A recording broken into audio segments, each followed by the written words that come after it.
In today's video, I'm going to teach you how to design your first Webflow element with ease.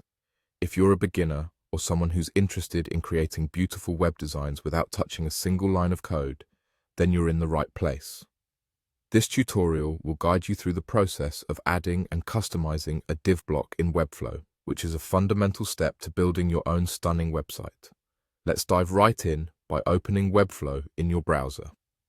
Once you're on the main dashboard, you'll notice a clean and intuitive interface designed to make your web design process as seamless as possible. The first thing we'll do is add an element to our workspace. Hover over to the left-hand side of the screen where you'll see a plus icon labeled Add Element. Click on that and a panel will slide out showing various elements that you can drag into your project. Next, look for the div block option. A div block in Webflow is essentially a container that you can style and use to organize your website's layout. Click on the div block and drag it onto the canvas in the center of your screen.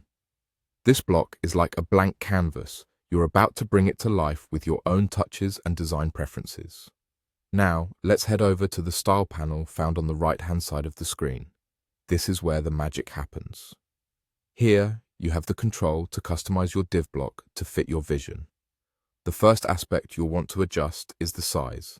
The width and height settings will allow you to determine how big or small your div block should be.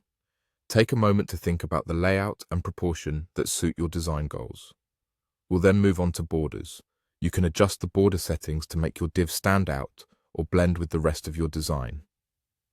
Webflow offers flexible options, allowing you to define the thickness, color, and style of the borders. A thin, subtle border can give your layout a clean look, while a thicker, colorful border can make a real statement. Next up, selecting a color. This is where you get to infuse your div block with personality and style. Webflow's color picker lets you choose any shade that complements your overall design theme. Remember, the colors you choose can significantly impact how your website is perceived by users, so take your time experimenting with various options.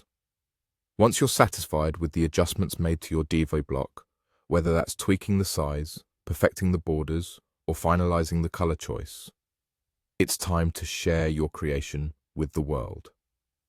Head over to the upper right corner of the Webflow interface and click on Publish. This final step will push your changes live and allow anyone visiting your site to appreciate the new design touch you just added. And there you have it. You've successfully added and customized a div block in Webflow. It's a simple yet powerful way to enhance any web page. Keep practicing these elements and you'll be a Webflow expert in no time. Thanks for tuning in and happy designing.